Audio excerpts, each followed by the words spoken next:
Hi, everyone. Today, we're going to talk about when our autistic young adult rejects you and your family. Now, what do you do? This comes from a member of our Art of Adulting Facebook group, and she shares that her son claims that he hates us. He has obstinance and ups the ante when he doesn't call the shots. He has a hang up with elevating his GPA, like a challenging game, though with a high price tag. They've told him that they're not going to pay for any more tuition because he qualifies to get a degree, but it seems like he's stalling because he'd like to elevate his GPA. And that's expensive. So I get it, Mom. This is not an easy topic because you can't work it out with your autistic young adult when he won't communicate with you.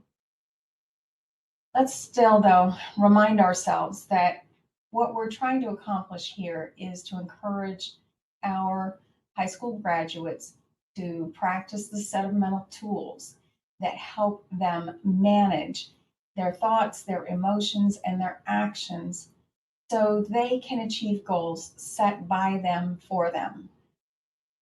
And our role in this process is to encourage them to take those actions, to warn them about risks that we are aware of that they may not be because just haven't lived as long as we have, and to be there to be consulted by them.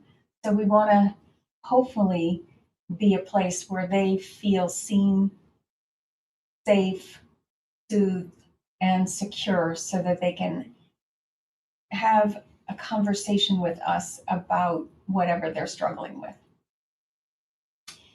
It does seem from the comments that emotions are high in this situation, as they are in most struggles that we have with our autistic young adults.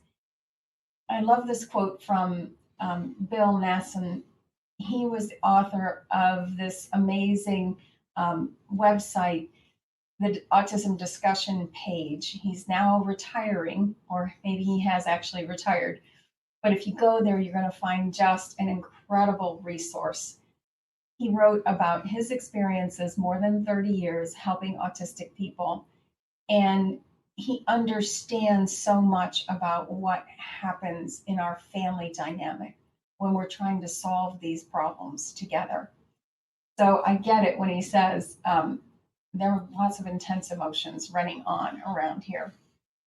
Now let's borrow Barb Avila's process from her wonderful book, Seeing Autism, and go through those 3 steps where we understand what's going on, we connect well with ourselves and with them, and we figure out what is the practice at this point. So I just want to remind us that autistic people they don't just prefer, they need the following. This list came from my daughter's therapist, who works with a lot of autistic people and has really synthesized what is necessary for an autistic person to feel like they are capable in this world. They need to feel productive. They need to feel efficient. They need predictability in their days. And it sure helps if there's a sense of certainty, like they know what to expect. They really value specificity of language because that really helps them understand better what the expectations are from the world, from people, from themselves. It really helps for them to have someone to listen to their thoughts, because it's kind of turns into, just as it does with all of us, a spin cycle in our brain where we cannot distinguish one thought from the next. So it's really helpful to have another person listening and reflecting what our thoughts are. And I would advocate scribing, writing down those thoughts so that we have joint attention on what's going on in their brains. And somehow the act of writing it down gives us some distance where we realize that we are not our thoughts, but they do certainly influence the way we show up. They need enough time to process what's going on and really give them that time, that space, so that they can slow down and figure out what's going on for them. And they really do need their own roadmap. We have ours, they have theirs. And when they author their own roadmap, they know the steps that they're taking. They know the area of their life that they're focusing on. And it's just one area of 10. So it helps to reduce that overwhelm when we give them when they create their own detailed plan of how their life is going to turn out. So I know that not being cut out, being separated from your child is, where they just refuse to speak, is really a gut kick. It has happened in our family, and it is difficult to process. It really feels like a rejection of everything we've ever done for them, and certainly we've done a lot for them and with them. And so to have this total shutdown in communication really is hard to process and hard to figure out, okay, this has happened. Now, how do I want to think about it? So I just suggest that your son has his own thoughts and feelings right now. And I invite you to let him have them. This has helped me a lot when I'm at odds with my adult children. They are going to have their thoughts, just as I have always had my thoughts, and my thoughts have always been separate from my parents, and they're not going to align with mine. A lot of the time, they're just not going to align. And so I'm going to let him have his thoughts, or her have her thoughts, or they have their thoughts.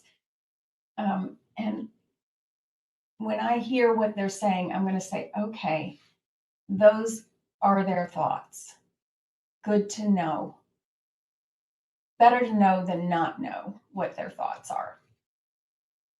I'd suggest to you that I have found that it is really helpful when I record my thoughts about a situation like this. So, or I scribe for my parenting partner and really get those thoughts down on a piece of paper, because they tend to just keep repeating themselves. Our brain loves to repeat the same thoughts because it doesn't take a lot of energy to create them again. And our thoughts really are not our facts about the situation. They're separate from the facts. They are the way that we are interpreting the fact that he will not answer our phone calls or respond to our text messages. That we can prove in a court of law. We can prove that we've called him and he hasn't answered. We can prove that we've sent him text messages and he hasn't responded. Our thoughts about that are how we interpret that action he's taking. So that's our story. And I think it's really important and helpful to write down those thoughts. Sometimes they come so fast that it's hard to keep up with them.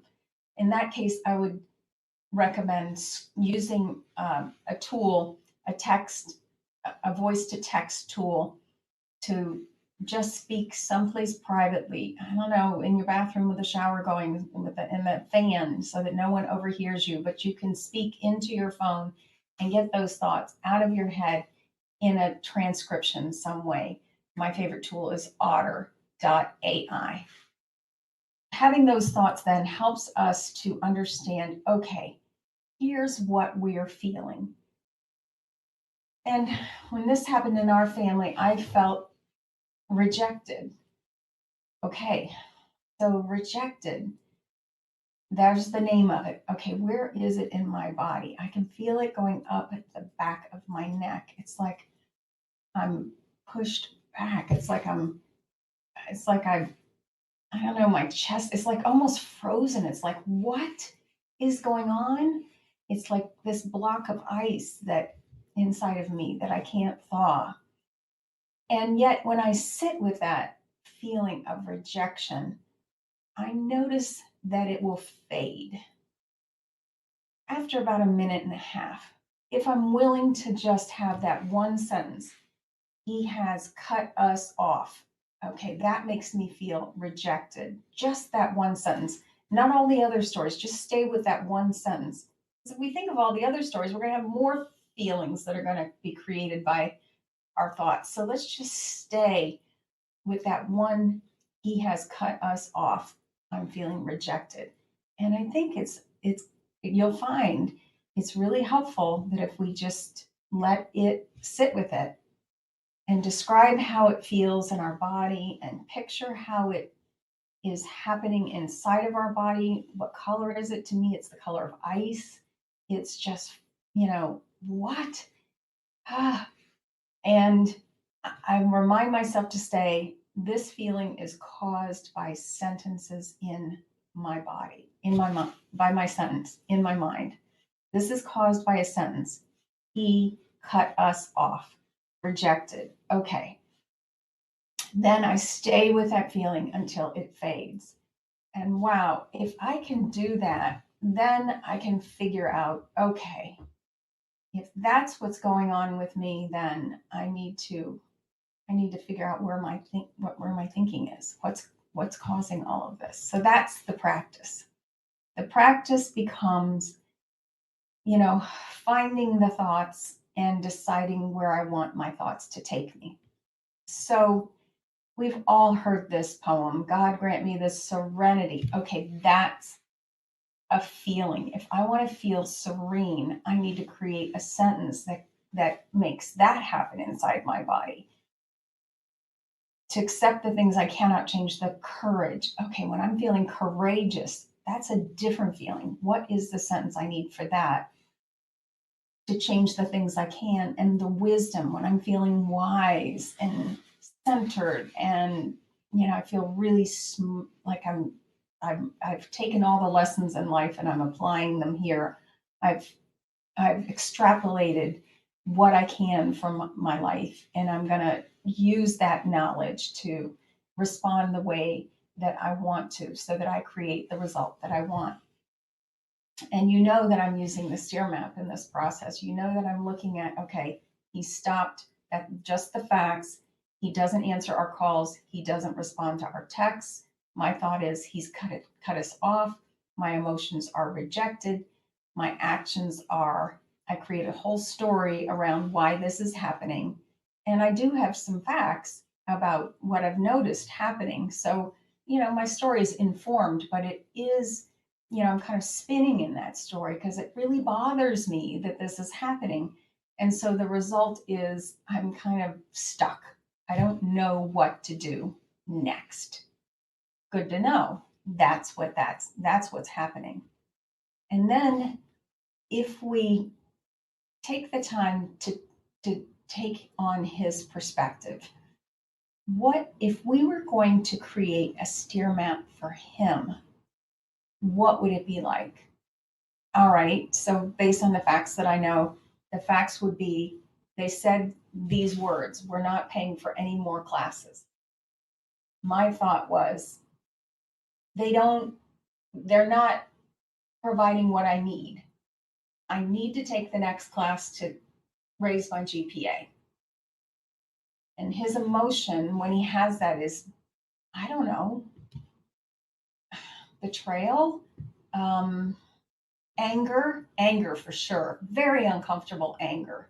And he doesn't have to tell us exactly the emotion he's feeling. We can tell that he is uncomfortable and that's why he's cut us off. He's trying to get back the control that helps him manage his life. If we go back to this list of what autistic people need, he's looking to be efficient and predictable and have some certainty. And perhaps the thought of graduating is maybe he's afraid to graduate. Maybe the fact that he is no longer going to have a predictable routine in his day is really scary for him. Maybe not having a course to pass, which is very specific about what the requirements are, is just, horrible for him to contemplate. And he can't imagine a future that's different from the way that he's been behaving. He's been successful.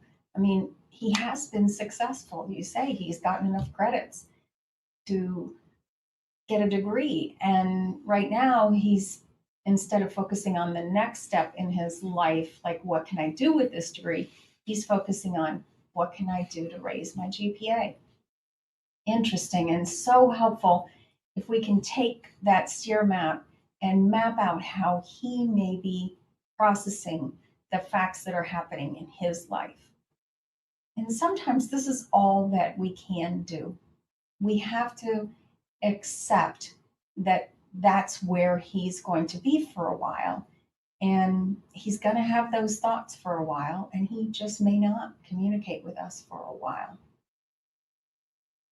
And I understand the frustration because it feels like you can't do anything about the situation to resolve it. And I invite you just to sit with your own discomfort about everything. I mean, it is uncomfortable when your kid won't respond. You worry about if he's okay, if he's going to, do anything radical that could harm him, or where he's living or the people that are around him. I mean, there's all kinds of imagined scenarios, and our brains will spin on those. And the reason why they spin is because we don't have enough information to solve them.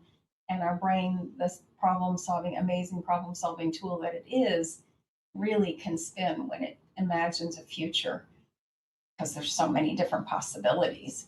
It can just spin and spin and spin, and we cannot resolve them. So the more that we're aware of those thoughts, the more that we realize maybe there is some wiggle room there. I mean, this is a complicated model, but I do think it's so useful. So let's just take a little bit of time to review it. The folks that study the religions, the Eastern religions especially, talk about acceptance. Of course, that poem that we just reviewed encourages us to accept what is, to separate what we can control and what we can't, the serenity prayer. What it's trying to say to us is let's focus on what it is. And watch this. When we evaluate what is and think that it could be better, that's when we go on this negative arrow here. The one at the bottom and in red. It's hard for me to point to it, but the one, maybe I can do it over here. This one over here, the red one over here. It helps, it makes us think things could be better. There's a gap between what is and what should be. And we think that way. We're very uncomfortable. Actually, this can lead us right to a depression. When we compare what is, let's see if I can use my finger over here, to what could be worse, that's the green line. That's when we're in gratitude. Now let's go above. When we project the future and think that the future is going to get worse, that's the red line. That's when we produce lots of anxious thinking. On the other hand, if we are over on this side and we think what the future is going to be like, and it's going to get better, that's when we create hope. So our brain is always evaluating what's going on, what is, and thinking about how to solve the problem. That's the creation piece. It does that day in and day out, even when we're asleep. We cannot stop that. But if we can pause between what's happening, if we go back to our steer map and pause between the situation up here that we have no control over, our autistic young adult isn't talking to us, but recognize that we are the ones that create our thoughts about it, our emotions about it, the actions we take, and the results that are inspired, that are caused by those actions. That part is under our control. So we really want to take the time to notice how we're thinking and see if maybe another thought, if we can just wiggle it a little bit. I often recommend that we just say, and that's okay at the end of the sentence. So let's go back to that steer map that I'm imagining you might have, something similar to: he doesn't answer our calls, he doesn't respond to our texts, he's cut us off, comma, and that's okay. And when we just add that phrase on, just to go to that acceptance place of, okay, that's what's going on, then we can decide between the situation, and now we're deciding how we're going to think about it, how we're going to feel about it, how we're going to act upon those two thoughts and emotions, and then what's the result that we're going to create. Because here's what we want to do: we want to get strategic with our families. We want to slow things down enough so that we can think about, what is the result that I really do want to create? And I know that I want to get to peace. So if I put peaceful in the emotion line, I have to ask myself, what is the thought that is going to create the peace? He's cut us off, and that's okay. Helps me get closer to peace. He's cut us off, and we'll figure out how we want to handle this. Helps me get a little bit closer to peace. He's cut us off, and I'm going to give him time to entertain his thinking. And that helps give me peace. What I like about what you've done is that you have set a boundary with your autistic young adult. You've said, look, the pool of funds available for your education are finite. We're not going to continue to indulge in giving you money for raising your GPA. I just think, when you identify the request, we request that you apply to graduate and move on, whether that's to graduate school or to a job. But in our house, the requirement is that you're either in school or you're working. So which one of those two options do you want to take? You've got to, graduate. And if you want to go to graduate school, then you're going to need to complete the forms that are required for you to get grants and loans. I mean, setting those boundaries make a ton of sense to me, because, we eventually have to fund our own retirement. Our kids have the rest of their lives to figure out how they're going to make their money. We have to start making sure that there's enough money there for us when we no longer want to work. So, or maybe, maybe aren't capable of working, if something catastrophic occurs. So we really have to have some of those funds, and we just can't fund an unlimited amount of coursework. I totally get that. So what we're going to do if he doesn't graduate is we're just going to say, okay, no more funds. Go apply and see if you can get somebody to, give you some more, give you a grant or a loan.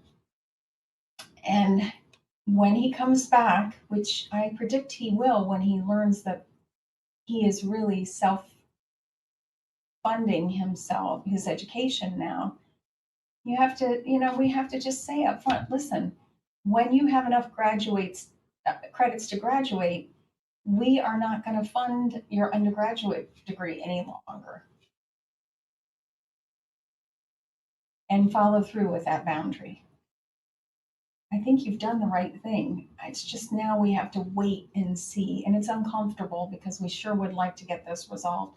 But the resolution that we need, we can create ourselves. If we want to feel more peaceful about this, we have the control over what we're thinking. He doesn't have control over our thoughts. Conversely, we don't have any control over his thoughts and what he's creating. And so when we remind ourselves of that, we realize that, yes, indeed, we do have the power to create a life that we love, that works for us, as does he. with the right supports and the right skills and tools.